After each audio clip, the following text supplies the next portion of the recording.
Welcome to Ethical Growth, the podcast where we explore the powerful intersection of leadership and customer experience to drive meaningful change. I'm your host, Sarah Caminiti, and I'm so happy that you're here. Today, we're diving into another transformative conversation, but before we get started, I'd love for you to take a moment to follow Ethical Growth wherever you listen to podcasts. Share this with your network, and if you value these episodes and these discussions as we celebrate these leaders, please leave a review.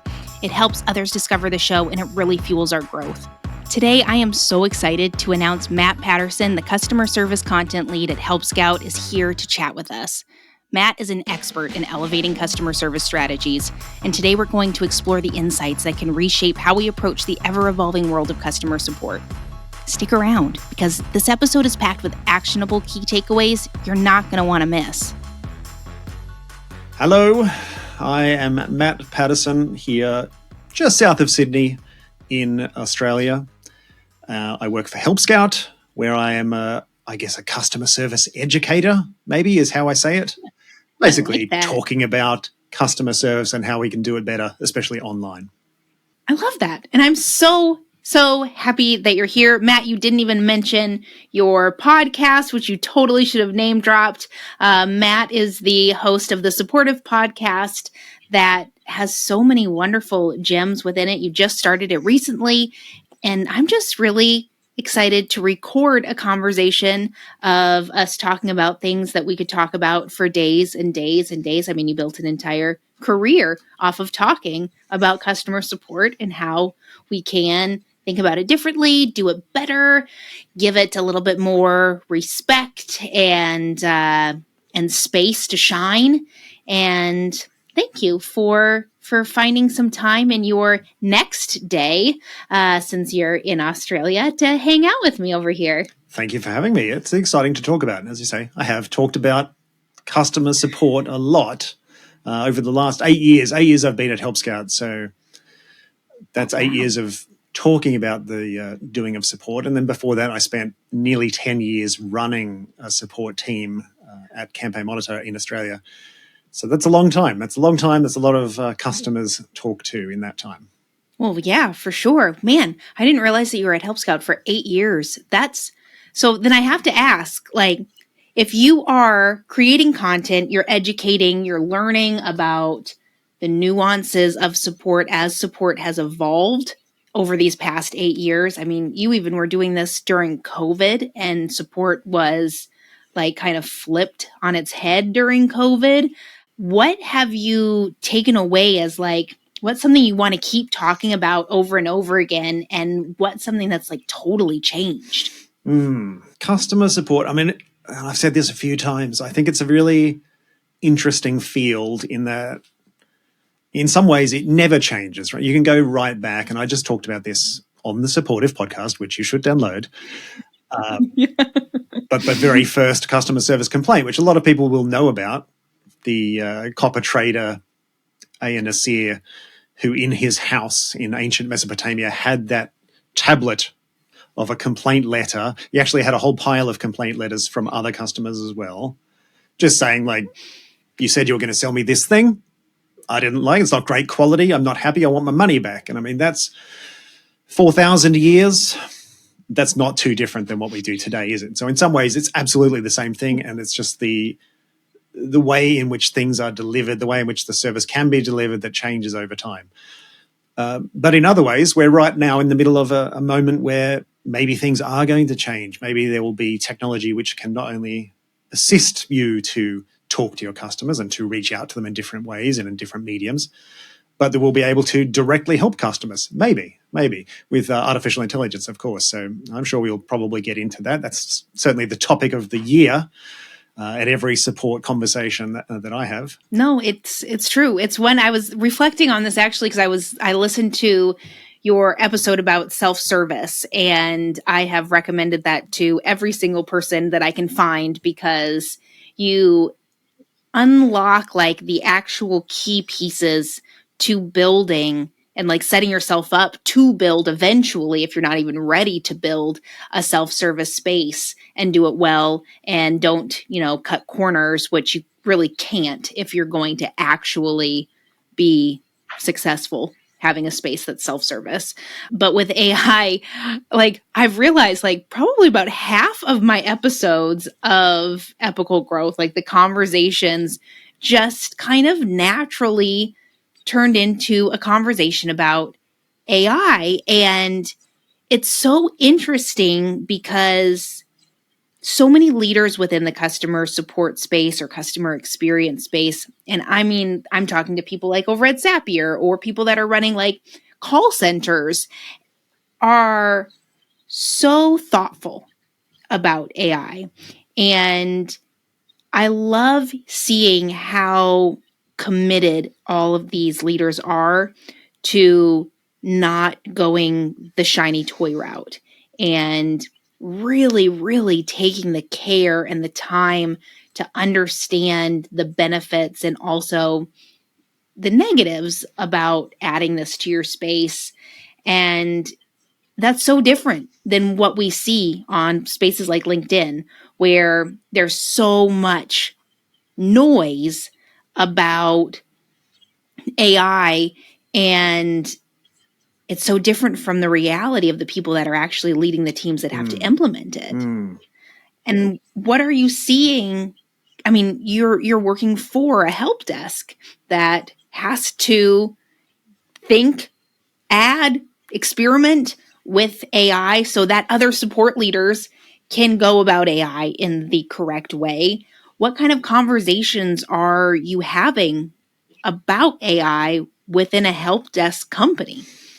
Yeah, we're having lots of conversations. I think everybody's having these conversations. I mean, maybe to take a step back for a minute, it's interesting to me that on LinkedIn, in the world in general, customer service, every time there is a new technology, customer service is often, well, we could use this to like replace customer service. It's nearly always at the front of the line for things that maybe we could stop spending money on, which is suggestive maybe of how people value those things. But I think that maybe the interesting thing about AI and customer service is that as we start to try and implement it, and Help Scout does have AI features in the product with more to come, as does most of the competitors out there as well. But as we start to try and implement them, you realize that what our support team does is not something that AI can do. At least it can't do all of it. There is just enormous numbers of things that the support team does, which are really, we call support, but are really like, it's a sort of a form of sales. It's a sort of, sometimes it's sort of therapy for a customer. Sometimes it is marketing. We're doing all sorts of things in support teams that you wouldn't want an AI to try and do. I think with how we imagine that AI is able to do things is, well, there's a question and there's an answer, and the AI can match that up, which it can do. Like, it does a pretty good job of, if there is a very specific question with a specific answer, it's good at finding those and then rewording them in different ways. And that conversational way of accessing essentially a knowledge base.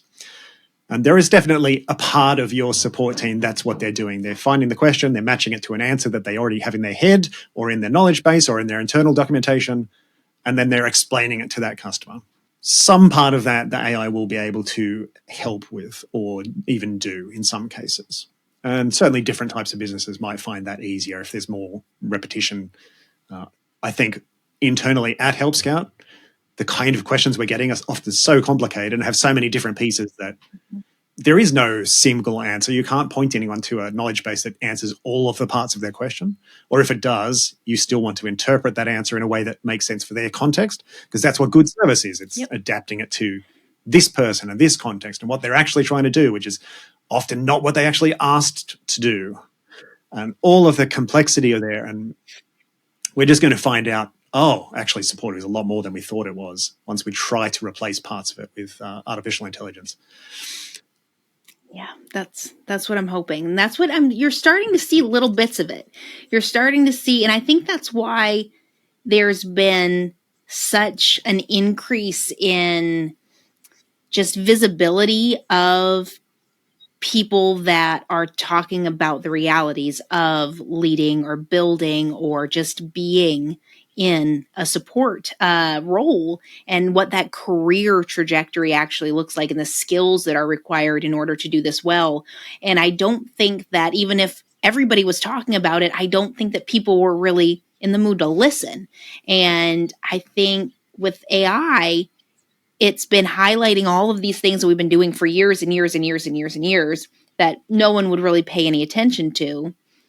But now that they're showing it off as this incredible thing that these AI tools can provide to your company that you've never seen before, now it's like, wait a second, like I do that. I've been doing that. We talk about that. I brought that to you.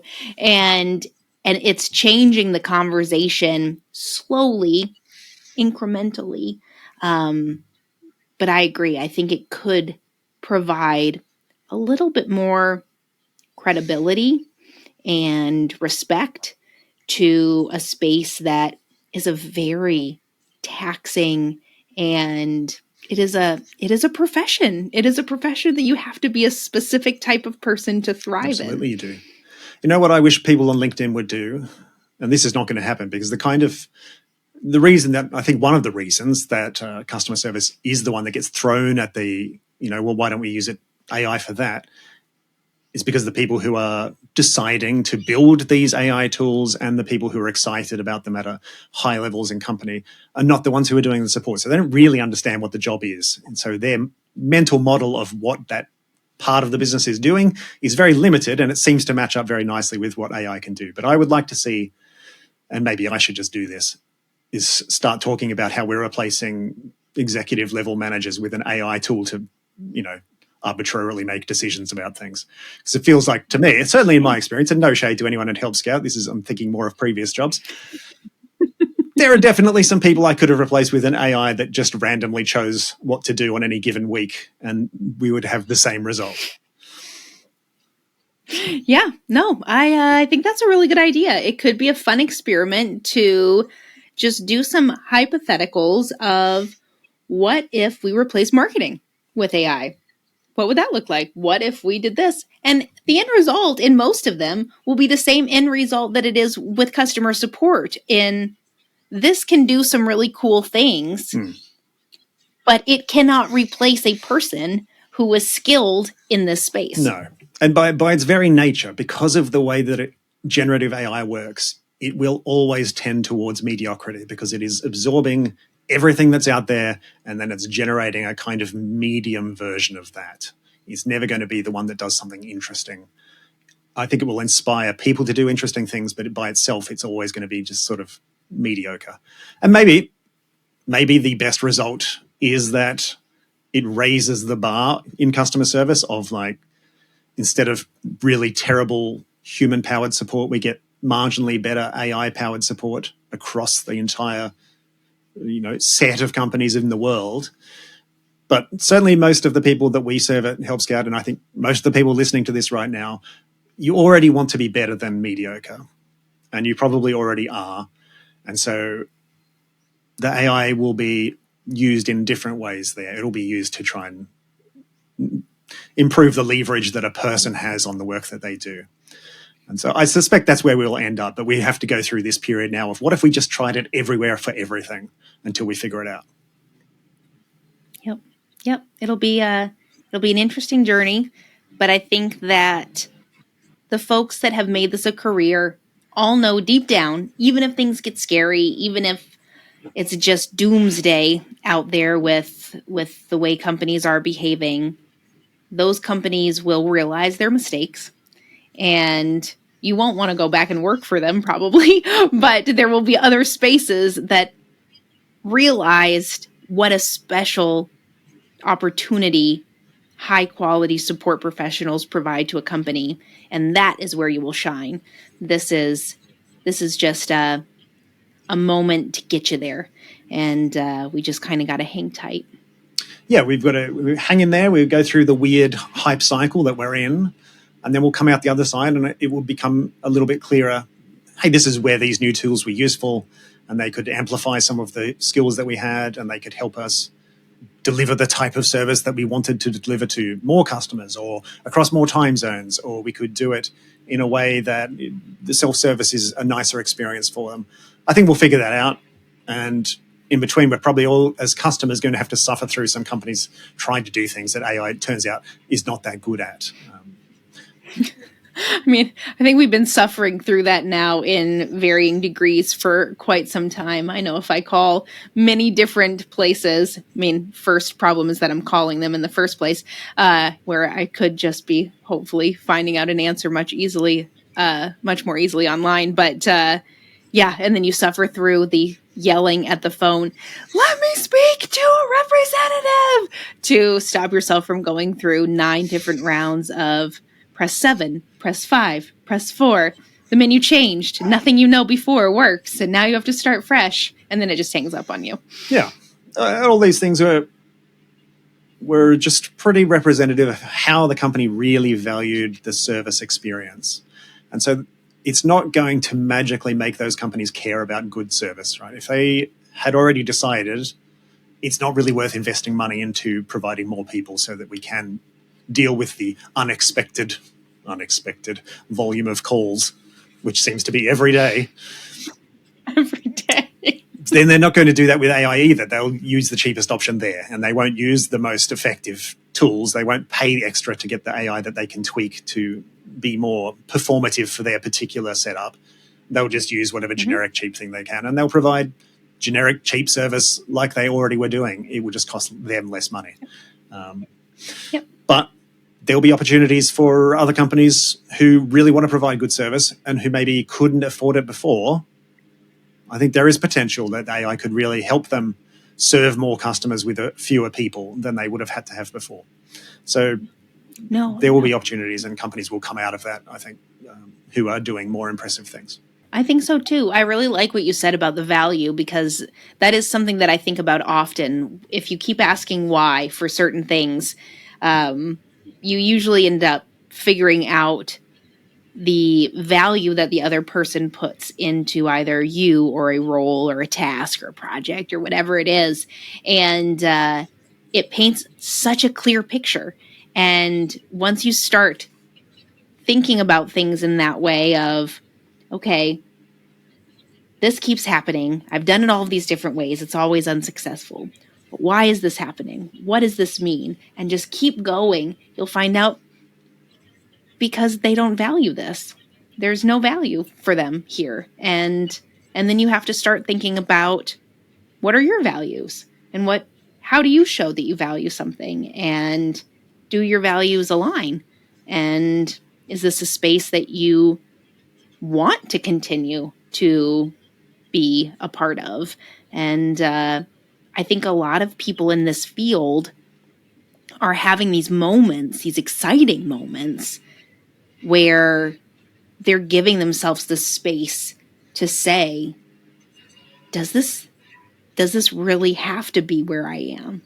And while the job market is nuts and terrible and just horrible, I think that there could be so much opportunity from all these frustrations and sadness and doubt and anger to make something so much better. Whatever that is, who knows? But it's been really cool to see people allowing themselves to think about things. And I have to wonder, like, Matt, you found yourself in a career where you are able to share what you've learned, but also be the advocate and the voice to a lot of people that may not know how to articulate things.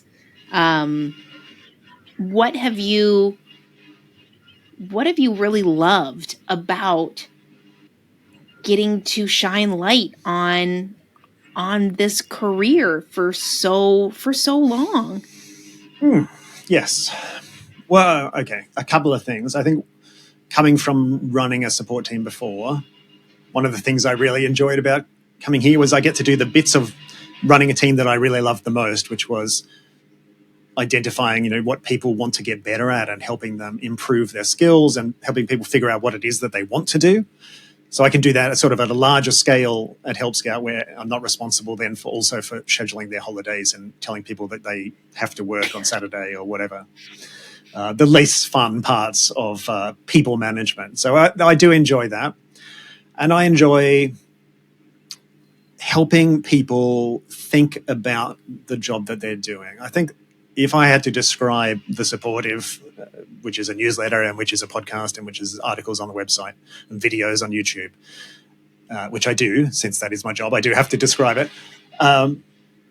It would be that. It would be helping people think through their own job. So we all work in this industry and we're all trying to do something, and it's easy to just do the job, especially in support. It's such a queue-based thing. Like, there is always more to do. You never get to the end and have that time to look up and think, where am I going here? What am I doing? Do I want to be doing these same things that I was, or should we be doing things differently? Like, you just don't often get that space. No. And so I am in a position where I can have that space and can help people to maybe have a perspective on their work, on the industry, on the career that they have, and give them a bit of a framework for them to think through their own things and to come to their own decisions. So that's probably, I think, what the supportive really is for, ultimately, is can we think about what this is that we're doing, and what do we care about, what do we value, and what can we make better? And sometimes it means helping people figure out, this is not for me, and actually I'm better suited to do this other thing. And I can transfer those skills out to a different role, which I would love to see more people coming out of support into, for example, executive leadership roles. I think that would improve the world immeasurably. I think so.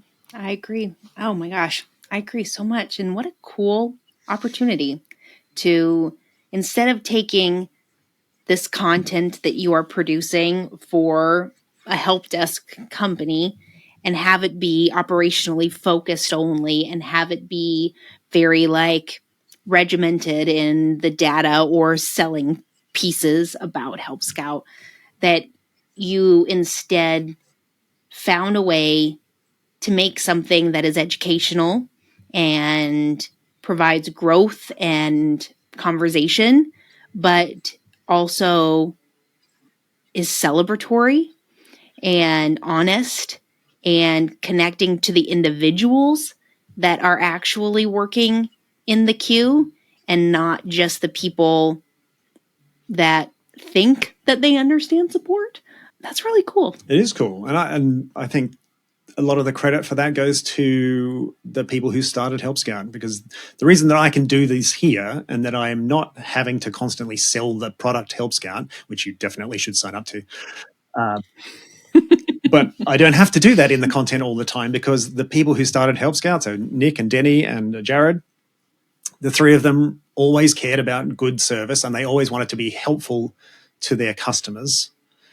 And so they're willing to, spend money to be helpful and informative and useful in a way that doesn't directly drive business. I mean, in the long term, obviously, we hope that people try Help Scout because they like the way that we talk about customer service and they think that they align with the values that we have. But that value of helpfulness means, we can be helpful and useful without having to monetize everything. Everything doesn't have to be driving the business. It can just be helpful because we think being helpful is important, and we would like our business to reflect that in all of its aspects. So in the marketing, but also our own support team, who are incredibly helpful, even when they're not directly answering a question about the product. And the sales approach of Help Scout is also quite different than some sales organizations that I've worked with in the past, I would say. There's a different vibe there. It is more helpful, and it's okay to say, I don't think this suits you, actually. I think you'd be better off somewhere else. Like, that's okay. Because that's a core Help Scout value. So, shout out to Help Scout, the company, for allowing it. That's very cool. And that's cool that it's something that's continued, because those dreams of how you want your business to run, I think we have all seen founders that go into running a company with the best of intentions, and they want to keep the culture, the dream culture, for as long as they possibly can. And then the reality of running a business kind of starts to creep in, or maybe they shouldn't be the CEO of something, and they just continue to stay there because they don't really know what else needs to happen. And in doing so, that culture just can no longer survive. And so to see that founders came into this space knowing that they wanted to provide an opportunity for support teams to thrive, but also feel heard and valued, and then create a company where everybody in the company also feels heard and valued and safe to be honest with people, which ultimately provides the best support because you're building trust and a relationship with these people, whether you talk to them once or 100 times, but that they stuck with it. Yeah, and that's not easy to do. I think every company, No. there's so many pressures, especially when you have investors and you need to grow the business. And it really takes somebody who genuinely believes this is important, because they're going to really, the only time that values matter is when you don't do something that would be otherwise good for the finances of the business, right? Yeah. If you make a decision like this probably would in the short term improve the metrics, make that graph go up and to the right, but it sort of conflicts with our core value, and you decide to actually stick with the core value, well then, yeah, you've shown, yes, we do believe this and we are willing to invest in it, even at some cost, at least in the short term. And that is rare, I would say. Especially if you have investors. So but like your actions actually speaking louder than your words is what we say to our kids over and over again. It's something that we don't think that is really going to, carry the weight that it does. But all of those little things that you really want to try to instill in your kids that your parents did in you or your teachers, they actually do matter. And it does continue to hold that weight. And in a world where like there's so many options of the same thing, at the end of it, for a lot of these companies, the biggest differentiator is values. And whether or not they're staying true to what they're saying is important to them. It is. And I think we should also applaud the people in the companies that make those mistakes and fall off the track, maybe go off on a side path and then figure out, oh, we've gone the wrong way, and we come back to that value, because I think that happens in every business as well. And the willingness to allow people to question your behaviors and to say, is this actually aligned with what we say we believe? And have that discussion. That's probably what matters most of all, because you're always going to make mistakes. We all do. We do it corporately as well. But you're right. It's so easy to lose that culture. And I've been through that before. A few different people come in, a few different leaders come in. They bring their own histories and backgrounds. Not necessarily a bad culture, just a different culture. And it so easily spreads through a bunch of decisions, especially if they end up hiring some other managers. So it can be very tricky. I'm glad I don't do that job. I quite like my particular level of involvement, but I'm glad that some people can do it and that they can keep things aligned. Yeah, I agree. Do you ever miss running teams? I don't think I miss running a team. Like, I quite enjoy now the creative aspects and the ability to control what I create, which when you're running a team, you can also be quite creative, but you're so reliant on a bunch of other people's input, and you're also trying to keep different groups of people happy in a way that I don't have to do in this particular role. So I don't miss that. I do miss sometimes that one-on-one element of, I hired this person and then seeing them go on to new roles and to higher levels and that sort of thing. Like, I really enjoyed that part of it, and that's something I do miss. That's fair. I mean, you're doing that, though, in a way, not one-on-one, but in more of a broader sense of helping others kind of see their potential. But it must be an interesting space to find yourself in for almost a decade, where you're talking about support. You understand support. I mean, it's like it's in your blood. I mean, once you built a support team, you're kind of stuck in that headspace for life, whether you like it or not. But you haven't actually been in the queue. And but you're surrounded by the queue. You're surrounded by all of the queues because you work for a company that houses a queue.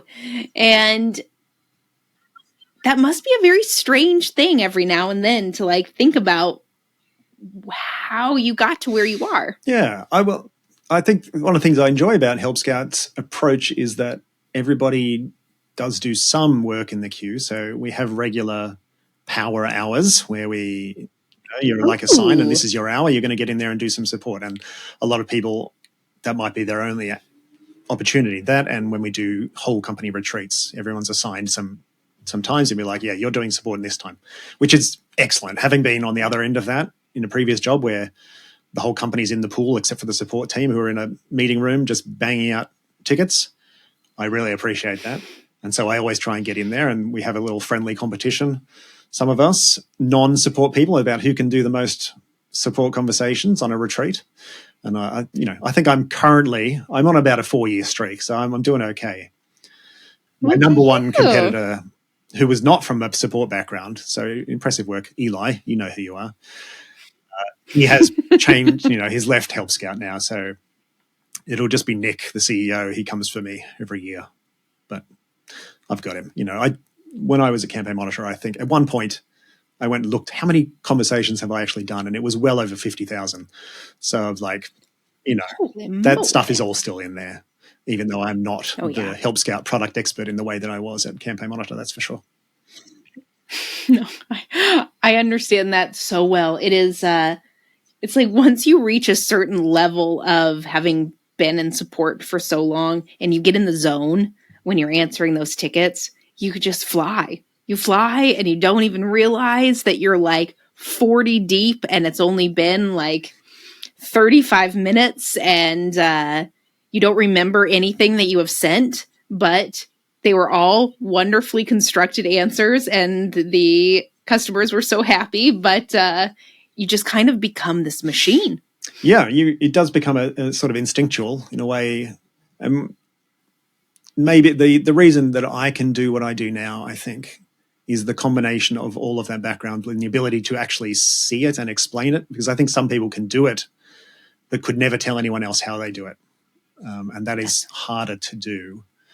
And so I've just been fortunate to have the background and then also have the interest in the communication aspect of it and the external communication to be able to think about what is actually happening when I'm in that state and how to maybe help other people get there, which it's fun to do. I mean, probably shouldn't tell people, but there's certainly been times in my career in support where it's late at night and you're coming back on the train from an after-work function, probably not in an ideal condition to be doing support, but still if I don't do it now, I am going to have to do it tomorrow morning. So might as well try and help them. If you have enough of a background, you can get away with it. I mean, I wouldn't recommend it. I'm not probably going to write it. But you can do it. I mean, I definitely have. It can be done. Yeah. Yeah. But, no, I've been there too. It is that mindset of, why not? I'll just do it now. Yeah. Yep. Yep. But it really can wait until tomorrow. It's fine. They will survive. Everyone will be thriving in their own special way. Mm-hmm. But if you do want to learn how to do support and you don't mind a bit of pain, being the first support person, you have no other option other than to figure out every single question. I mean, that is a way to really deeply learn the company and the product and your customers. But it's a real in the deep end kind of situation, though. It is, but it's also a really cool time to realize your skills. It was, I remember when I was the first support person in a company and they'd been around for a while, they'd been doing it on their own. And the support queue was so long. There were so many messages in there. They were doing their best, but no one was a support person. And I was in there a week. I knew nothing about the product. Zip. Not an industry that I really don't know much about it. But I was able to just fly through and I cleared the queue. And it was like, holy crap. Okay. I'm a week into this thing and I have no idea really what I'm talking about, but I'm able to figure it out. And after you do that and you survive it and you sleep harder than you ever have in your life, you come out of it and it's like, okay, now I can make a game plan because I don't doubt my ability to do the foundational stuff. I know that that's Yeah. fine. And I think maybe something that will come out of this whole AI period is people realizing the skills that they have that they maybe were not aware of what they were actually doing, and the amount of nuance and background and emotional energy that goes into support that is not visible really to anyone outside of it, and sometimes not even aware. You're not even aware of it yourself about Oh, yeah. how much thinking goes into what answer comes out, even though sometimes the answers look quite similar to other ones, but there's often a lot of decisions being made in the background. Oh, that's such a great thing to bring up, Matt, because it's one of the areas that I learned when I started teaching people how to do support, especially people that were not native English speakers, how to do support, the nuances and the structure of your reply. That was my main focus for a 6-week onboarding. Before you were able to talk to a customer, I wanted you to be able to understand how to construct a reply. And we would just go back and forth with iterations of it. And I would say, like, okay, I tweaked this a little bit. Can you see why this is different? What are you getting from it? And figuring out where to add information, where to throw in articles to get them to feel confident to continue to do things on their own, where you need to explain things and how that varies from person to person. And you have to grasp this based on how panicked they seem in their email that they send over to you, because you usually have never talked to them before. Like, that is a gift that you develop over time. Yeah, and you can use that.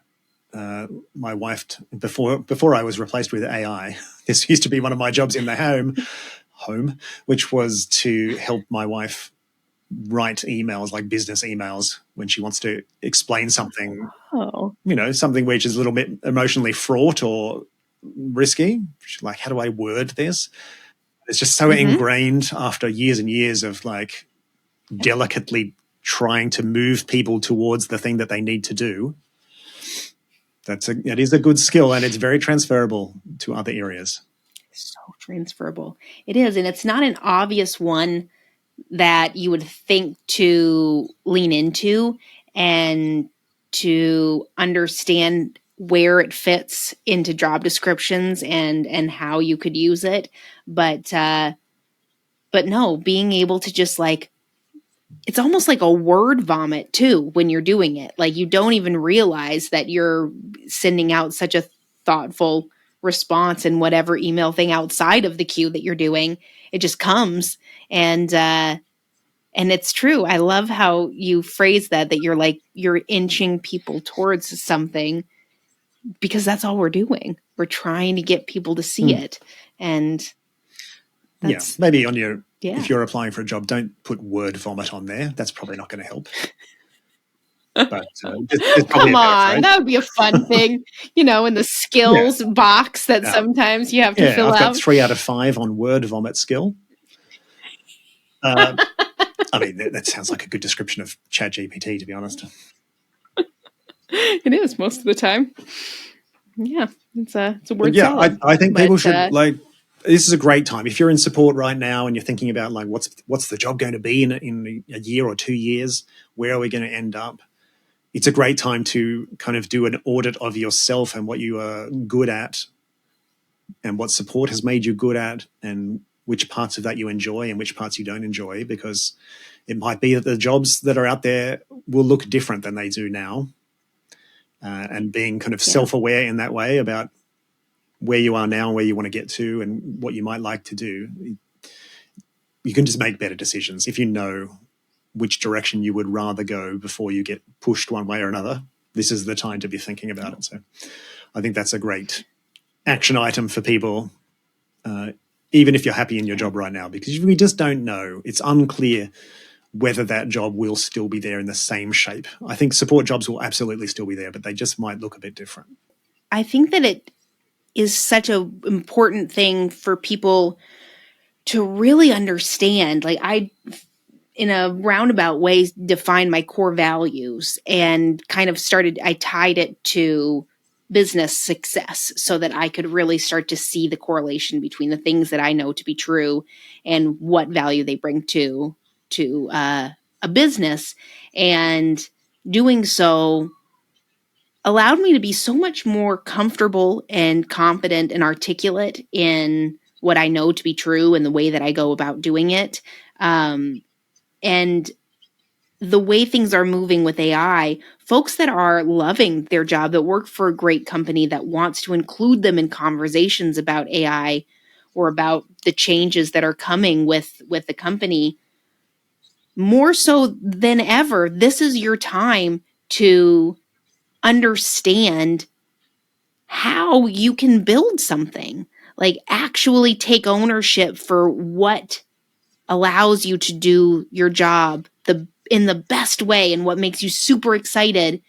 And there could be so many opportunities in the future, sooner probably rather than later, where you have a support team that you've got folks that are leaning more with with like the CSMs and working with them. And then you've got the others that are really digitally focused. And what is digitally focused? Do you have a knowledge base? Okay. Do you love writing? Do you love being able to break things down? Like all of those little things are going to be able to like really be built because AI is taking care of, and the analytics, or the AI is taking care of like understanding what knowledge bases need to be, revised, or helping you with maintenance. And all of that brain space is going to be freed up so that you can actually pause and grow. This is the moment to be thinking about that sort of thing. And I think we would much rather have a support person, for example, who is in charge of how do we tweak the prompt on this AI tool to serve our customers better. Like, you don't want that to be left in the hands of an engineer who maybe does not care about customer service at all. I mean, some of them definitely do. And if you're lucky, you work with some of those and they can help you. But better to have support people driving what service looks like in the future than to have the technology people doing it. And the best way that you can do that is to feel confident in what it is that you're sharing, so that you can go and insert yourself into conversations that you may not even be invited to, but show that there is value in what you have to say. You have a lot of data that backs up what it is that you're saying, and you've got the proof in the pudding for the way that you approach knowledge bases and how they change the way that the customers interact with you. All of those little things you have to give yourself time to look at and think about what it means for business goals. So how are they going to do that? Person who is right now listening, thinking about that, how are they going to find that time? That's a great question, because now it's my podcast. Yeah, I like it. I mean, when I was like in the thick of it, I didn't have time. I didn't even have time to like comb my hair half the time, because you're just so in it. And I think that's why it took me so long to really immerse myself in the CX community. So that is actually what I would recommend you do, is when you're in the weeds, when you have no idea how to find space, go to a CX community like Elevate CX and pose a question in I need help, or reach out to somebody on LinkedIn and use half of your lunch hour that you probably never take, but please take it, and have a coffee chat with someone that, like Matt or like me, that would be happy to break it down with you and understand if there's possibilities for you to find a more efficient way to do something, so you can allow yourself that time to breathe. Because that's one of the biggest things I regret. And I wish I could have realized that asking for help is such a vulnerable moment, but the outcome is just a game changer. Isn't it strange that we're all in support and we are so happy to help people and also so bad at asking for help? We're like, oh my God. I know I would always be happy to help somebody, but I also feel terrible about asking for help. And it's a very dumb thing that our brains do to us. And you should feel okay about just saying, you know what, I don't have the answers. I would like some help. Or even just sometimes I want someone to talk to me so that I can figure out the answer myself. But I just need to be able to say it out loud to somebody. Mm-hmm. Yep. Or just be validated. Yep. Like, just say, this feels crappy. Is this actually crappy? Odds are it's actually crappy. And now you can get out of your head and stop trying to convince yourself that it really is great. But for some reason, you're just a Debbie Downer and you're hyper-focused on it being terrible, because that's usually not the case. There's usually a light somewhere ahead if you can get your head up and have a look for it. This is just so hard. So true. That does bring me to something that we don't have the time that I wanted to talk about, but community. You were one of the key people to have conversations with Sarah Hatter about why we don't have a space for CX people to get to know one another and learn from one another. And you were making your blog, and is that correct? And she read your blog? I read her blog. Or was it vice versa? Yeah. You read her blog. That's what it was. And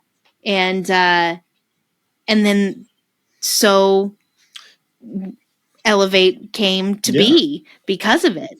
And that's pretty cool. Yeah, long time ago. And I think I had just early days at Campaign Monitor. It was a very tiny company. I was the support. Sarah was the support for the tech company she was working for at the time, which she doesn't like to talk about the name of, and so I won't. But I think certainly the two companies knew each other. There were some interactions. We were coming up at the same time. I had used her product. Their company had used Campaign Monitor as well. And so there was that interaction. And I think we had some support interactions in that way. And then I knew of her because of the blog. And so I think at some point I just kind of said, like, it would be good to talk to someone else. Like, I literally don't know anyone else who does what I do. This is how long ago it was. And then we managed to meet up, in person in Austin for South by Southwest. I think this was maybe Gary Vaynerchuk was like the key speaker. I don't even know who that is, but now I'm going to go Google. One for the oldies. He was a big deal at the time. Wouldn't necessarily spend a lot of time on him these days. But so we met up. We had coffee. I think Tony, what's his name, from Zappos, who's no longer with us, walked past us, and we both were like, "Oh, that's Tony from Zappos." This is how we knew we had found the right person. And so we just had a good chat about, like, wouldn't it be great if there was more of us, if we could like talk about this stuff more. And then I went back to Australia and did nothing, and then she went back to wherever she was and created a support conference out of nothing. And I started doing talks there, long time ago. And out of that came what is now Elevate, and out of that also Support Driven sort of started from that same community. And now literally thousands of people don't have to be alone doing that job, which is, it's incredible to think about how far it's come in that time. And I'm very thankful for it. You should be really proud of it too. I mean, just saying out loud, hey, we both do the same thing. And it would be really cool if we could talk about this more. Wait, I wonder if there's other people that are doing the same thing. Yeah. And just kind of just trusting your gut a little bit and going out of your comfort zone a little bit and seeing what happens when you try and look at what happens. Yeah, that's been a bit of a pattern for me, I think. I can look back now. I used to be a web designer, and when I was a web designer, I was like, why are all the other designers that are talking about things are like freelancers or they run design agencies? And I was working in-house for different companies. Like, I was the web designer inside the Australian Stock Exchange. And I was like, I'm doing a different job, even though we're both web designers. I wish there was more people. And I sort of just found some on the internet and like started an email chain. And we just talked about like being an internal web designer and what that was like. And then I was in email marketing. And then I sort of did the same thing there with Justine Jordan, who many people will know from Litmus in those days, just talking about what it was like to do email marketing. I think I met her actually at South by Southwest, the same one. Yeah, we just met in a bar and we were like, email marketing people. And then we had a good chat about that. And we sort of bought a domain name the next day together about to try and start like an email marketing community. With less success, I would say, than Sarah had. But still, it was definitely a pattern for me, and it remains so. So, yeah, absolutely. Find your community, and if it doesn't exist, make your community. Like, those people are out there. You just got to be the first one to take that one step, and you'll find your, equivalent of Sarah Hatter who can actually do it for you. It's true. It's true. And really cool things happen when you start to talk to people that are in your space. It's just the opportunities are endless. And this is way far and beyond networking, which is so much easier and more fun when it's in a community because you're actually seeing people from a personal level. But just ideas and brainstorming and just lifting each other up. Shared pain.